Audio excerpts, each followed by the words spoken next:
وقال الملک، 12 سال گزر گئے، بادشاہ نے ایک خواب دیکھا. بادشاہ نے کہا انی اغا 7 بقرات سمان، میں نے 7 موٹی گایوں کو دیکھا. یأکلہن 7 عجاف، اور میں نے یہ دیکھا کہ ان موٹی گایوں کو دبلی اور پتلی گائیں کھا رہی ہیں. تو یہ بڑا عجیب خواب ہے. وَسَبْعَ سُنبُلَاتٍ خُضْرٍ، اور میں نے دیکھا 7 سبز بالیاں ہیں. وَأُخَرَ يَابِسَاتٍ، اور 7 خشک بالی ہے. بالی سے مراد جب گندم کا پودا پیدا ہوتا ہے تو اگر آپ نے اس کی تصویر دیکھی ہو یا کبھی پودا دیکھا ہو تو جس شاخ پر گندم کے دانے لگتے ہیں وہ دانوں والی اس کو ٹہنی کو بالی کہتے ہیں. تو میں نے دیکھا کہ 7 سبز بالیاں ہیں، 7 خشک بالیاں ہیں. خشک بالیاں سبز پر لپٹی ہوئی ہیں اور وہ سبز کو بھی خشک بنا رہی ہیں. اس بادشاہ نے یہ خواب دیکھا اور کہا یا ایھا الملأ، اے درباریوں، افتونی فی رؤیایا، مجھے میرے خواب کی تعبیر بتاؤ. ان کنتم للرؤیا تعبرون، اگر تمہیں خواب کی تعبیر آتی ہو، بیان کر سکتے ہو، اس کا علم ہے تو مجھے خواب کی تعبیر بتاؤ. پورے دربار میں کوئی اس خواب کی تعبیر نہ بتا سکا. قالوا، وہ بولے اضغاث احلام، یہ اضغاث احلام ہے. اضغاث احلام اس خواب کو کہتے ہیں جس کی کوئی تعبیر نہیں ہوتی، وہ تخیلات کا نتیجہ ہوتا ہے. مثلا انسان رات کو کسی ٹینشن میں یا کسی پریشانی میں سو جائے تو اس کی سوچ کے مطابق اسے منظر نظر آ جاتے ہیں جس کا تعبیر سے کوئی تعلق نہیں ہوتا. دن میں اگر اس پر کوئی خوف مسلط ہو جائے تو خواب میں وہ ڈر جاتا ہے. کبھی کبھی محسوسات کا نتیجہ بھی ہوتا ہے اضغاث احلام، کہ کوئی شخص سو رہا ہے اور سوتے ہوئے غلطی میں اس نے اپنی چادر یا اپنا لحاف اپنے سر پر اوڑھ لیا، اب اس کا سانس گھٹنے لگا تو اس نے یہ گمان کیا جیسے کسی نے وہ خواب میں ایسا محسوس ہوگا اسے نیند میں جیسے کوئی اس کا گلا دبا رہا ہے. یا اس طرح بھی ہوتا ہے کہ کوئی سو رہا ہے اور بارش ہو رہی ہے اور بارش کے چھینٹے وہ کھڑکی سے ٹکرا رہے ہیں، اس سے آواز پیدا ہو رہی ہے. تو نیند کے عالم میں وہ محسوسات کی دنیا میں یہ محسوس کر لیتا ہے اور تخیلات کی دنیا میں وہ یہ تخیل کر لیتا ہے کہ میدان جنگ میں ہے اور گولیاں برس رہی ہیں. تو اس کا تعلق تعبیر سے نہیں ہوتا. تو وہ کہنے لگے یہ تو پریشان کن خواب ہے جس کی کوئی تعبیر نہیں ہے. وما نحن بتأویل الاحلام بعالمین، اور حقیقت یہ ہے کہ ہم خواب کی تعبیر بھی نہیں جانتے. وقال الذی نجا منہما، تو ان دونوں قیدیوں میں سے جسے نجات مل گئی تھی اس نے کہا وذکر بعد امۃ، کافی عرصے کے بعد اسے حضرت یوسف علیہ السلام یاد آئے. کہنے لگا انا انبئکم بتأویلہ، میں تمہارے پاس اس خواب کی تعبیر لے کر آتا ہوں. فارسلون، مجھے جیل میں بھیجو. اور پھر بادشاہ کو سارا قصہ سنایا، خواب کی تعبیر جو یوسف علیہ السلام نے بیان کی، آپ کے اخلاق، آپ کے کردار کو، اور یہ بیان کیا کہ یہ بے گناہ قیدی ہیں. اب یہ شخص حضرت یوسف علیہ السلام کے پاس گیا. یوسف، اے یوسف، ایھا الصدیق، اے سچے. حضرت یوسف علیہ السلام کی بات کی صداقت اس نے خود اپنی زندگی میں دیکھ لی. افتینا، آپ ہمیں بیان کیجئے خواب کی تعبیر. فی 7 بقرات سمان یأکلہن 7 عجاف، 7 موٹی گایوں کو 7 دبلی گائیں کھا رہی ہیں. وَسَبْعِ سُنبُلَاتٍ خُضْرٍ 7 سبز بالیاں ہیں. وَأُخَرَ يَابِسَاتٍ اور 7 خشک بالیاں ہیں. اور خشک بالیاں سبز کو بھی خشک بنا رہی ہیں. آپ خواب کی تعبیر بیان کیجئے. لعلی ارجع الی الناس تاکہ میں لوگوں کے پاس لوٹ کر جاؤں. لعلہم یعلمون تاکہ وہ اس خواب کی تعبیر جانیں. حضرت یوسف علیہ الصلوۃ والسلام نے خواب کی تعبیر بیان کی، بلکہ در حقیقت یہ تقدیر کا فیصلہ تھا، غیب کی بات تھی، ابھی ہوا نہیں ہے. آپ نے پہلے سے بتایا. اللہ تعالیٰ اپنے نیک بندوں کو غیب کے خزانے عطا فرماتا ہے، لیکن عقیدہ پھر سماعت کیجئے کہ علم غیب حقیقی طور پر جاننے والا صرف اللہ تعالیٰ ہے. انبیاء، اولیاء اور فرشتوں کو علم غیب اللہ کی عطا سے عطا ہوتا ہے. قال فرمایا حضرت یوسف علیہ السلام نے، تزرعون 7 سنین دأبا 7 سال مسلسل تم کھیتی باڑی کرو گے، خوب فصلیں ہوں گی. فما حصدتم فذروه فی سنبلہ الا قلیلا مما تأکلون تو جو تمہاری ضرورت کا ہو اسے کھا لینا، باقی اناج کو بیچنا نہیں، بلکہ کٹائی کے بعد اسے اس کی بالی ہی میں محفوظ رکھ لینا. کیونکہ دانہ جب اس پودے سے اور بالی سے جدا کر دیا جاتا ہے تو اس کے خراب ہونے کے چانسز زیادہ ہوتے ہیں. تو ان بالیوں کو خشک کر لینا اور دانے اسی میں موجود رہیں گے. اس طرح تم 7 سال تک غلے کا اسٹور کرنا، جو ضرورت کا ہے اسے استعمال کرنا اور باقی ضائع کرنے کے بجائے اسے سنبھال کے رکھنا. اس کا لفظی ترجمہ ہے فما حصدتم پس جو تم کھیتی کاٹو، فذروہ تو اسے تم چھوڑ دینا، فی سنبلہ اس کی بالی میں، الا قلیلا مما تأکلون مگر تھوڑا سا کھا لو، جو تمہیں کھانا ہے وہ کھا لو، باقی بچا لینا. ثم یأتی من بعد ذالک 7 شداد پھر اس کے بعد 7 سال 7 ایئرز ایسے آئیں گے جو قحط سالی کے ہوں گے. 7 سال تک بارش نہیں ہوگی. یأکلن ما قدمتم لہن جو تم نے جمع کر کے رکھا ہوگا سب ختم ہو جائے گا.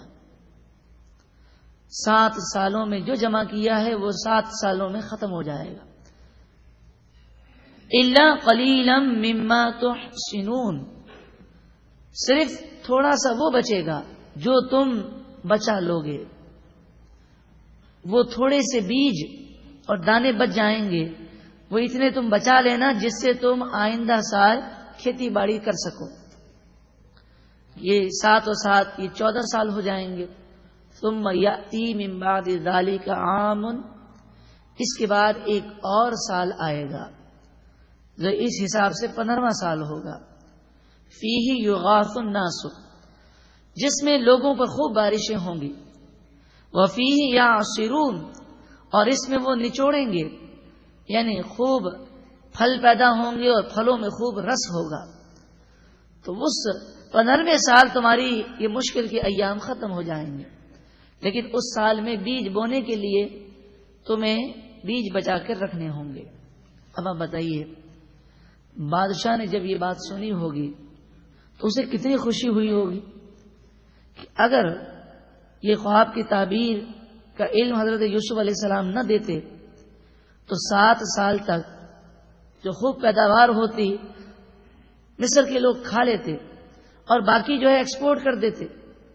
اس کا نتیجہ کیا ہوتا کہ پھر 7 سال تک جب بارشیں بند ہو جاتی تو مصر ویران ہو جاتا اور لوگوں کے لیے کھانا اور پینا بہت ہی مشکل ہو جاتا۔ 10ویں رکوع کا آغاز ہے، یہ 13ویں پارے کا 10واں رکوع ہے اور سورہ رعد کا 4تھا رکوع۔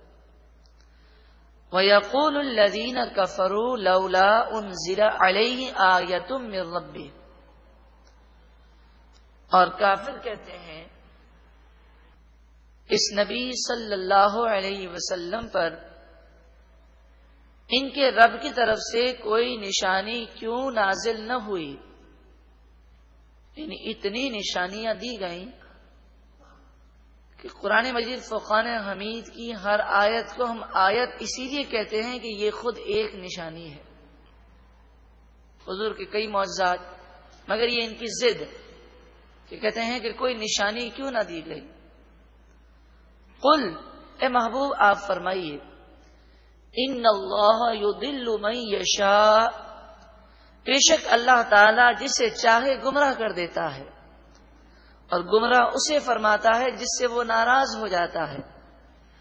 ان کافروں کے اعمال کفر اور نبی اکرم صلی اللہ علیہ وآلہ وسلم کی جو انہوں نے بے ادبیاں کی ہیں، اللہ تعالی نے ناراض ہو کر ان کے لیے گمراہی کو مقدر کر دیا۔ وَيَهْدِي إِلَيْهِ، اور اللہ تعالی اپنی طرف ہدایت دیتا ہے۔ من اناب، اسے ہدایت دیتا ہے جو اس کی طرف رجوع لائے، جھک جائے، اس کی طرف آگے بڑھنے کی کوشش کرے تو اللہ تعالی اپنی معرفت کی راہیں اس کے لیے کھول دیتا ہے، جنت کی راہیں کھول دی جاتی ہیں۔ من اناب، یہ جملہ بڑا وسیع ہے، جو گناہ سے بچنے کے لیے کوشش کرتا ہے، جو اللہ کا قرب پانے کے لیے کوشش کرتا ہے، اللہ تعالی اپنی طرف اسے راہ دیتا ہے۔ الذین آمنوا، اللہ کی بارگاہ میں رجوع لانے والے کون لوگ ہیں؟ وہ لوگ ہیں جو ایمان لائے۔ وَتَطْمَئِنُّ قُلُوبُهُمْ بِذِكْرِ اللَّهِ، اور ان کے دل اللہ کے ذکر سے مطمئن ہوتے ہیں۔ دنیا کی لذتیں، دنیا کا مال، دنیا کی نعمتیں، یہ ان کے چین کا باعث نہیں ہے، بلکہ یہ جب اللہ کا ذکر کرتے ہیں تو ان کے دلوں کو چین مل جاتا ہے اور ہر وقت وہ اللہ کی یاد میں مگن رہتے ہیں۔ الا، سن لو، بذکر اللہ تطمئن القلوب، دلوں کا چین تو صرف اللہ کی یاد میں ہے۔ دلوں کا چین نہ تو فلموں اور ڈراموں میں ہے، نہ ہی ناچ گانوں میں ہے، نہ ہی کھیل کود میں ہے، نہ ہی تفریحات میں ہے۔ قرآن مجید فرقان حمید فرماتا ہے دلوں کا چین تو صرف اللہ کی یاد میں ہے۔ اس کی وجہ کیا ہے؟ اس کی وجہ یہ ہے کہ روح نے عالم ارواح میں یہ عہد کیا، جب اللہ تعالیٰ نے فرمایا کیا میں تمہارا رب نہیں ہوں، تو روحوں نے کہا ہاں کیوں نہیں ہے پروردگار، تو ہی ہمارا رب ہے۔ تو تمام روحیں عالم ارواح میں ایمان لائیں۔ اب جو دنیا میں روح آئی جسم کے اندر، اور پھر جب روح کو اس کی غذا نہ ملی اور نافرمانیوں گناہوں بھری زندگی ایک انسان نے گزاری تو روح بے چین ہے۔ تو یہ جب تک روح کو چین نہیں ملے گا انسان کو سکون نہیں مل سکتا۔ اب چاہے وہ عالی شان تفریحی مقام پر ہو، لیکن دلی بے چینی اس تفریحی مقام سے دور نہیں ہوتی، کیونکہ روح بے چین ہے۔ روح کی غذا اللہ کا ذکر ہے، اللہ کی یاد ہے۔ اللہ تعالی ہمیں بھی خوب خوب اپنی یاد کرنے کی توفیق عطا فرمائے۔ اب بتائیے، ایک تفریحی مقام پر کوئی شخص بیٹھا ہے، بظاہر ٹھنڈی ٹھنڈی ہوائیں آ رہی ہیں، بظاہر دل فریب منظر ہے، مگر اسے اگر لاکھوں روپے کا نقصان ہو چکا ہے، یا اس کی ماں بیمار ہے یا اس کا بیٹا بیمار ہے یا کوئی اور اسے پریشانی ہے، تو بتائیے اس تفریحی مقام کی ٹھنڈی ٹھنڈی ہوائیں کیا اسے سکون دے سکتی ہیں؟ اس کا دل تو بے چین ہے۔ جب دنیاوی غم کی وجہ سے اگر دل بے چین ہو تو ایک تفریحی مقام اسے چین نہیں دیتا، اس کا موڈ آف رہتا ہے۔ تو آپ سوچیں جب روح بے چین ہو اور وہ دینی وجوہات کی بنا پر کہ اسے غذا نہیں مل رہی، تو پھر چاہے کتنا بھی بظاہر عیش کر لیا جائے اسے چین نہیں مل سکتا۔ ہاں یہ ہو سکتا ہے کہ وقتی طور پر اس کی توجہ اس بے چینی سے ہٹ جائے، لیکن پھر بالآخر گناہوں میں تباہی ہی تباہی ہے، بربادی ہی بربادی ہے۔ الذین آمنوا، وہ لوگ جو ایمان لائے، وعملوا الصالحات، اور انہوں نے اچھے عمل کیے، طوبی لہم، ان کے لیے خوشخبری ہے، وحسن مآب، اور ان کے لیے بہت اچھا ٹھکانہ جنت ہے۔ کذالک، اسی طرح، ارسلناک، اسی طرح ہم نے آپ کو بھیجا، فی امت، اس امت میں، ان لوگوں میں، قد خلت من قبلہا امم، کہ جس سے پہلے کئی امتیں گزر چکی، لِتَتْلُوَ عَلَيْهِمُ الَّذِي أَوْحَيْنَا إِلَيْكَ، تاکہ آپ انہیں وہ قرآن پڑھ کر سنائیں جو آپ کی طرف ہم نے وحی فرمائی۔ وَهُمْ يَكْفُرُونَ بِالرَّحْمَنِ، اس حال میں کہ وہ رحمان عز وجل کا انکار کرتے ہیں، تو یہ اللہ کو نہیں مانتے، تو آپ انہیں قرآن سنائیں، اس لیے ہم نے آپ کو بھیجا۔ اور انہیں یہ بتائیے کہ پچھلی قوموں نے جب اللہ کو نہ مانا تو وہ بھی مٹ گئیں، تم بھی ایسا کرو گے تو ایک نہ ایک دن تمہیں بھی اس دنیا سے مٹ جانا ہے۔ قل، اے محبوب آپ فرمائیے، ہوا ربی، وہی میرا رب ہے، لا الہ الا ہو، اس کے سوا کوئی معبود نہیں، علیہ توکلت، اسی پر میں نے بھروسہ کیا، وإلیہ متاب، اور اسی رب کی طرف میں رجوع لایا۔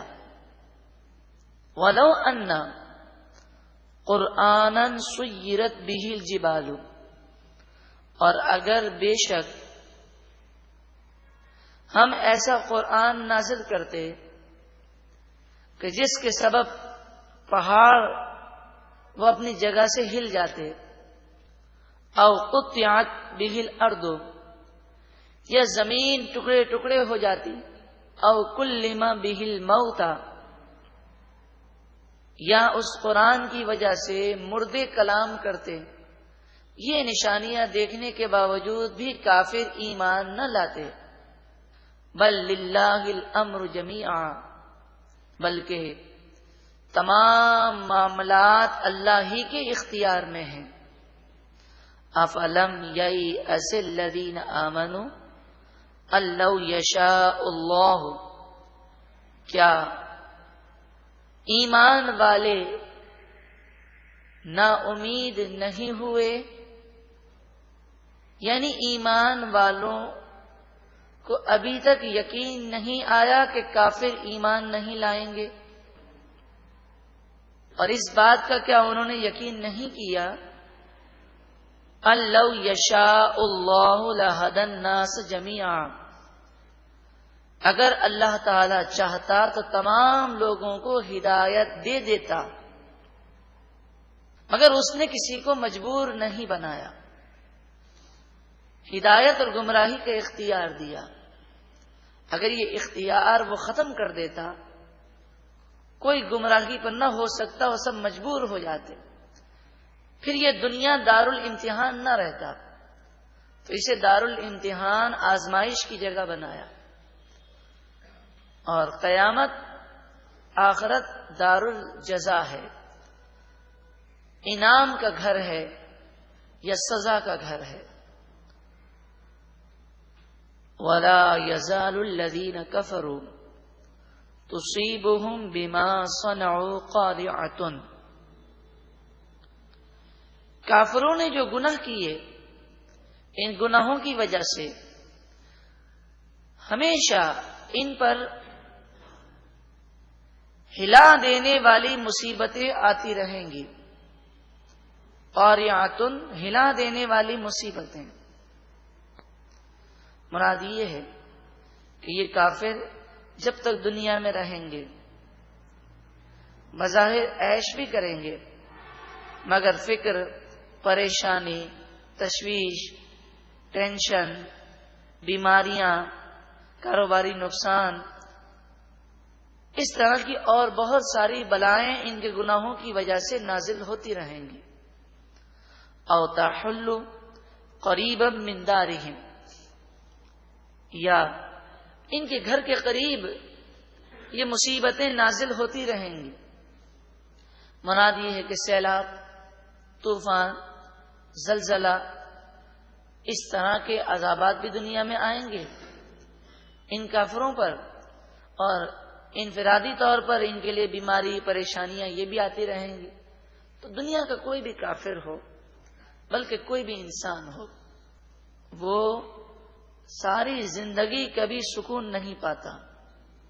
ساری زندگی اسے کوئی پریشانی نہ آئے، بیماری نہ آئے، کوئی الجھن نہ ہو، کوئی ٹینشن نہ ہو، کوئی فکر نہ ہو، کوئی اس پر مصیبت نہ آئے، ایسا اکثر ہوتا نہیں۔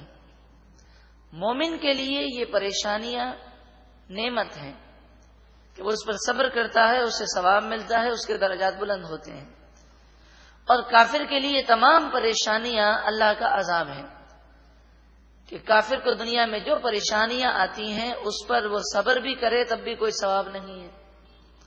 حتی یأتی وعد اللہ، یہ ہوتا رہے گا یہاں تک کہ اللہ کا وعدہ موت آ جائے۔ تو کافروں پر جب تک موت نہ آئے گی یہ دنیاوی پریشانیاں آئیں گی، یہ اللہ کا عذاب ہے۔ ان اللہ لا یخلف المیعاد، بے شک اللہ تعالی وعدے کے خلاف نہیں کرتا، جو اللہ تعالی نے فرمایا وہی ہوگا۔ 10واں رکوع مکمل ہوا، اس میں جہاں ان باتوں کا بیان ہے کہ کفار اس قدر ضدی ہیں کہ کیسی ہی نشانیاں انہیں دکھا دی جائیں وہ ایمان نہیں لائیں گے، وہاں اس بات کا بھی بیان ہے کہ بما صنعوا، کافر جو گناہ کرتے ہیں اس کی وجہ سے دنیا میں ان کے لیے پریشانیاں آتی ہیں۔ اسی کے تحت یہ بھی سمجھ لیجئے کہ مومن جو گناہ کرتا ہے اس کی وجہ سے اسے بھی دنیا میں پریشانیاں آتی ہیں۔ تو پریشانیاں اکثر گناہوں کی وجہ سے آتی ہیں، بس مومن اور مسلمان پر یہ احسان ہے کہ وہ پریشانیاں جو اس پر آتی ہیں وہ توبہ کر لے اور گناہوں سے وہ باز آ جائے تو اللہ تعالیٰ اس کی مشکلات کو آسان فرماتا ہے، اور ان مشکلات پر وہ صبر کرے تب اسے ثواب بھی ملتا ہے، اس کے گناہ بھی مٹائے جاتے ہیں۔ لیکن یہ بات حقیقت ہے، وما اصابکم من مصیبت فبما کسبت ایدیکم، کہ تم پر جو مصیبتیں آتی ہیں وہ تمہارے گناہوں کی وجہ سے آتی ہیں۔ جو یہ چاہتا ہو کہ میں حقیقی سکون اور چین پالوں، اسے چاہیے کہ وہ گناہوں سے سچی پکی توبہ کر لے۔ اللہ تعالی ہم سب کو عمل کی توفیق اور سعادت عطا فرمائے۔ اب 13ویں پارے کے 12ویں رکوع میں ایک اعتراض کا جواب دیا جا رہا ہے۔ یہ بات تو ہم جانتے ہیں کہ انبیاء علیہم الصلاۃ والسلام بشر ہوتے ہیں، لیکن اللہ تبارک و تعالی ان پر کرم فرماتا ہے اور انہیں اس طرح تخلیق فرماتا ہے کہ وہ گناہ نہیں کر سکتے، معصوم ہوتے ہیں۔ بظاہر دیکھنے میں ان کی صورت بشر جیسی ہے، مگر اللہ تعالیٰ انہیں مقام، مرتبہ، طاقت و قوت وہ عطا فرماتا ہے کہ وہ ساری بشریت سے بھی بلند و بالا ہوتے ہیں، وہ افضل البشر ہوتے ہیں، خیر البشر ہوتے ہیں. ان کی بشریت اور ہماری بشریت میں کوئی مناسبت ہی نہیں ہے. تو اکثر ایسا ہوا کہ کافروں نے انبیاء کے ظاہری جسم کو دیکھا اور انہوں نے یہ خیال کیا کہ ان کی 2 آنکھیں ہیں، ہماری بھی 2 آنکھیں ہیں، ان کے 2 کان ہیں، ہمارے بھی 2 کان ہیں، تو پھر یہ ہمارے جیسے ہوئے. انہوں نے انبیاء کو اپنے جیسا سمجھا. تو جگہ جگہ قرآن پاک میں بتایا گیا کہ وہ دیکھنے میں بشریت میں تو ایک جیسے ہیں، مگر مقام و مرتبے اور طاقت و قوت کے اعتبار سے تم میں اور ان میں بہت بڑا فرق ہے. تو وہ اس وجہ سے گمراہ ہوئے کہ انہوں نے یہ اعتراض کیا کہ جب ان کی بھی 2 آنکھیں ہیں، ہماری بھی 2 آنکھیں ہیں، تو انہیں جبریل نظر آتے ہیں، ہمیں نظر کیوں نہیں آتے؟ یہ اللہ کے کلام کو سن لیتے ہیں، ہمارے بھی 2 کان ہیں، ہم کیوں نہیں سنتے؟ تو انہوں نے نبی کے برابر اپنے آپ کو سمجھا، اور جو اپنے جیسا بشر نبی کو سمجھے تو یہ گمراہی ہے. اسی گمراہی کی وجہ سے کافر ایمان لانے سے محروم رہے. پھر دوسرے یہ اعتراض کرتے کہ یہ کیسے رسول ہیں، کیسے نبی ہیں کہ انہوں نے نکاح بھی کیا، ان کی اولاد بھی ہے، دنیاوی معاملات بھی وہ حل کرتے ہیں. تو فرمایا گیا کہ اس سے پہلے جو رسول بھیجے گئے وہ بھی نکاح بھی انہوں نے فرمائے ہیں، دنیاوی معاملات بھی حل کیے ہیں. اصل میں بات یہ ہے کہ نبی اور رسول کی زندگی ہمارے لیے نمونہ ہوتی ہے، ہمارے لیے سیمپل ہوتی ہے، ہمارے لیے مثال ہوتی ہے، تاکہ ہم اس زندگی کے مطابق اپنی زندگی بسر کریں. اگر وہ نکاح نہ کریں، اگر وہ دنیاوی معاملات کو حل نہ کریں، وہ بزنس نہ کریں، وہ نہ کھائیں، نہ پئیں، نہ سوئیں، تو آپ بتائیے کھانے کے لیے، پینے کے لیے، سونے کے لیے، نکاح کے معاملات کے لیے، گھر بار چلانے کے لیے، بزنس کرنے کے لیے ہم کہاں سے رہنمائی حاصل کریں گے؟ لَقَدْ كَانَ لَكُمْ فِي رَسُولِ اللَّهِ أُسْوَةٌ حَسَنَةٌ. رسول اللہ صلی اللہ علیہ وآلہ وسلم کی زندگی میں تمہارے لیے بہترین نمونہ ہے، آپ کی زندگی تمہارے لیے ایک مثال ہے. نبی اکرم صلی اللہ علیہ وآلہ وسلم آپ نے اپنی طاقت کا اظہار بھی کیا اور لوگوں کے لیے مثال بن کر دکھایا بھی.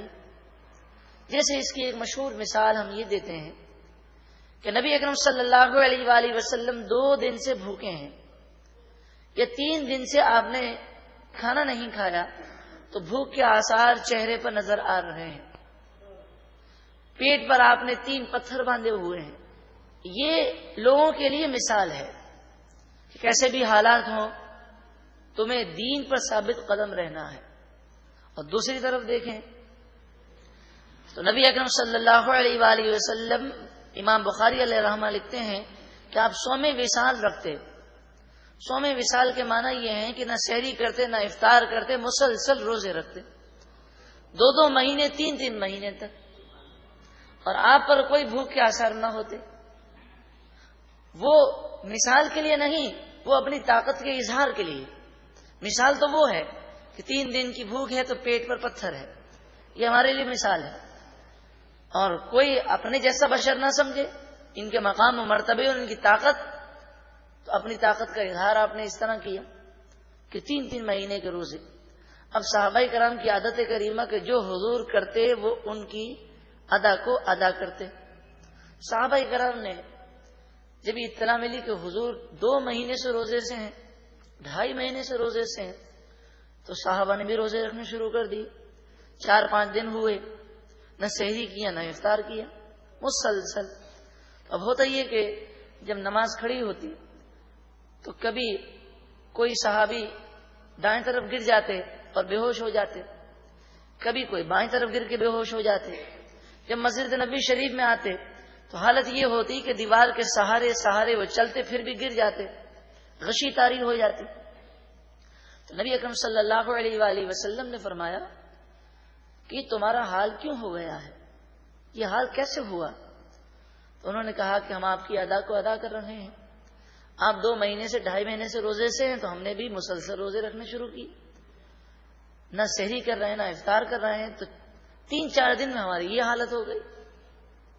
تو آپ نے فرمایا ایکم مثلی، تم میں سے کون میرے برابر ہے، تم میں سے کون میرے مثل ہے۔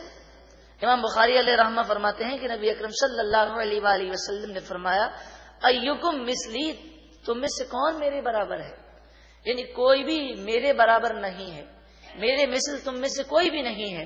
پھر آپ نے فرمایا مجھے تو میرا رب کھلاتا ہے اور میرا رب پلاتا ہے۔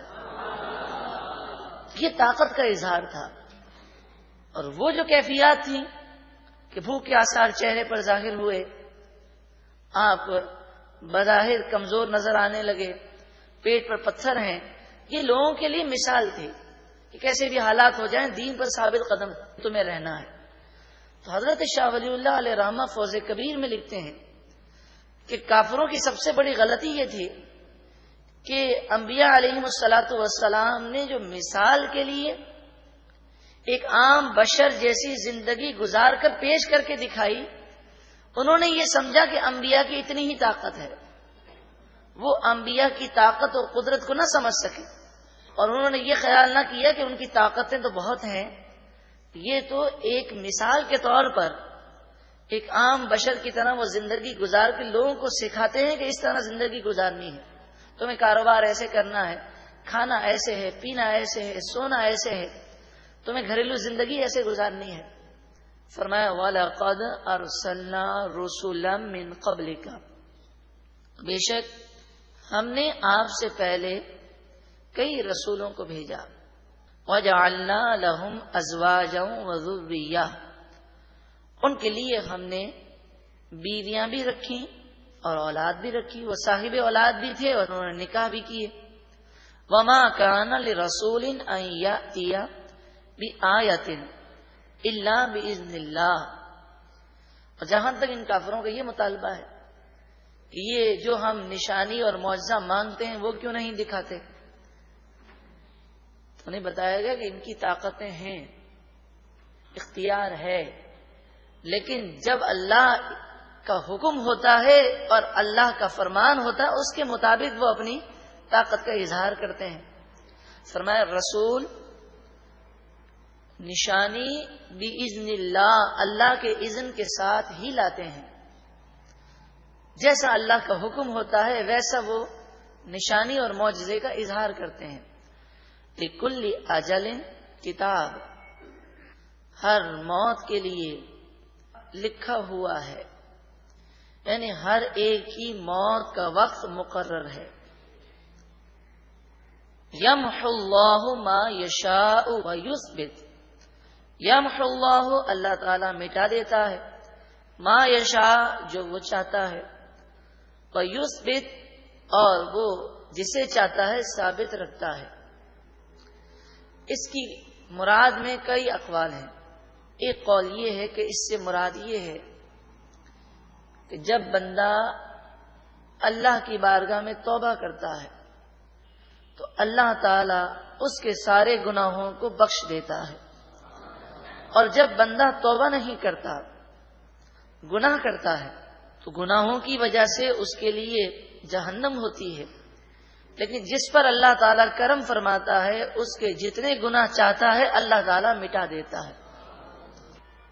اس سے مراد تقدیر کے فیصلے بھی ہیں، اللہ تعالیٰ جو تقدیر کا فیصلہ فرمانا چاہے فرماتا ہے، اور جس تقدیر کے فیصلے کو چینج فرمانا چاہے، تبدیل کرنا چاہے، تبدیل فرما دیتا ہے۔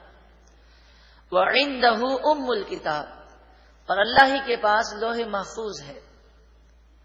وَإِمَّا نُرِيَنَّكَ بَعْدَ الَّذِي نَعِدُهُمْ، اور بے شک جس عذاب کا وعدہ ہم ان کافروں سے کر رہے ہیں، ہم چاہیں تو وہ عذاب محبوب آپ کو دکھا دیں۔ مراد یہ کہ آپ کے وصال سے پہلے ان کافروں پر یہ عذاب آ جائے۔ او نتوفینک، یا ہم آپ کو اپنے قرب میں بلا لیں، یعنی آپ کا وصال ہو جائے اس کے بعد ان کافروں پر عذاب آئے۔ دونوں صورتوں پر ہم قادر ہیں۔ کافر ہمیں یہ نہ سمجھیں کہ ہم بے بس ہیں، بلکہ یہ ڈھیل یہ ہماری رحمت ہے۔ فَإِنَّمَا عَلَيْكَ الْبَلَاغُ، آپ پر تو صرف پہنچا دینا ہے، وَعَلَيْنَا الْحِسَابُ، اور حساب لینا یہ ہم پر ہے، ہم ان کافروں کا حساب لیں گے۔ اولم یرو، کیا ان کافروں نے نہ دیکھا، انا نأتی الارض ننقصها من اطرافها، کہ ہم ان کی آبادیوں کو زمین کے چاروں طرف سے گھٹا رہے ہیں، یعنی اسلام پھیل رہا ہے، کفار مسلمان ہو رہے ہیں، اس طرح کافروں کی آبادیاں گھٹ رہی ہیں۔ تو نبی اکرم صلی اللہ علیہ وآلہ وسلم جب تشریف لائے اور آپ نے اسلام کی دعوت دی، ابتدا میں 4 افراد ایمان لائے، باقی سب کافر تھے۔ آہستہ آہستہ مسلمانوں کی تعداد بڑھتی گئی اور کافروں کی تعداد وہ گھٹتی گئی، اس طرح کہ کافر مسلمان ہوتے گئے۔ واللہ یحکم، اور اللہ تعالی فیصلہ فرماتا ہے، لا معقب لحکمہ، اس کے فیصلے کو کوئی نہیں ٹال سکتا۔ وہو سریع الحساب، اور وہی جلد حساب لینے والا ہے۔ وقد مکر الذین من قبلہم، اور بے شک ان سے پہلے لوگوں نے فریب کیا۔ فللہ المکر جمیعا، اور ساری خفیہ تدبیر اللہ ہی کے اختیار میں ہے، وہ جو خفیہ تدبیر فرماتا ہے، کافروں کی نظر اس خفیہ تدبیر کے انجام پر نہیں ہے۔ مثال کے طور پر ہم یہ مثال اس موجودہ دور میں دے سکتے ہیں کہ روس نے اسلامی ریاستوں پر قبضہ کیا، اور کہتے یہ ہیں کہ 17 اسلامی ریاستوں پر قبضہ کر لیا۔ اب روس کے ٹکڑے ہوئے تو کئی اسلامی ریاستیں آزاد ہوئیں۔ یہ دنیا کی سپر پاور کہلاتا تھا۔ افغانستان پر اس نے حملہ کیا، اور اس کا ذہن یہ تھا کہ افغانستان پر حملہ کرنے کے بعد پاکستان پر حملہ کر لوں گا، اس طرح سمندر تک میری رسائی ہو جائے گی اور پوری دنیا میں اکلوتا سپر پاور بن جاؤں گا۔ لیکن جب وہاں گیا تو اللہ کی خفیہ تدبیر کیا ہے وہ نہیں جانتا تھا۔ نہ صرف افغانستان سے اسے پسپا ہونا پڑا، بلکہ اسے ان اسلامی ریاستوں کو بھی آزاد کرنا پڑا جسے اس نے قید کیا تھا، اور اس کی قوتیں ٹوٹ گئیں۔ اللہ تعالیٰ کی خفیہ تدبیر کو ہم نہیں جانتے، اور نہ یہ کافر جانتے ہیں۔ اللہ تبارک و تعالی مسلمانوں کو فتح و نصرت عطا فرمائے۔ یہ بات یاد رکھیں، جب ہم کافروں کی مذمت کرتے ہیں تو اس سے مراد ہماری دشمنان اسلام ہے۔ ہاں، ایسے کافر جو ہیں کافر لیکن اسلام کے دشمن نہیں ہیں، تو ان کے ساتھ ہم یہ خیال کریں کہ انہیں بم سے اڑا دیں یا ان پر حملے کریں، یہ شرعی طور پہ جائز نہیں۔ کسی کے چرچ پر یا کسی مندر پر حملہ کرنا، یا چلتے ہوئے عیسائیوں کو اڑا دینا، یہ اسلام کی تعلیمات نہیں ہے، کیونکہ ہر عیسائی، ہر ہندو، ہر یہودی اسلام کا دشمن نہیں ہے۔ جو اسلام کا دشمن ہے، خصوصاً دشمنان اسلام کی افواج، وہ ہماری مراد ہے۔ کئی ایسے عیسائی، یہودی، ہندو ہیں کہ جن پر اگر تبلیغ دین کی جائے اور محنت کی جائے تو وہ اسلام قبول کر بھی سکتے ہیں، اور اب الحمدللہ یورپ میں اور امریکہ میں بڑی تیزی کے ساتھ وہ اسلام قبول بھی کر رہے ہیں۔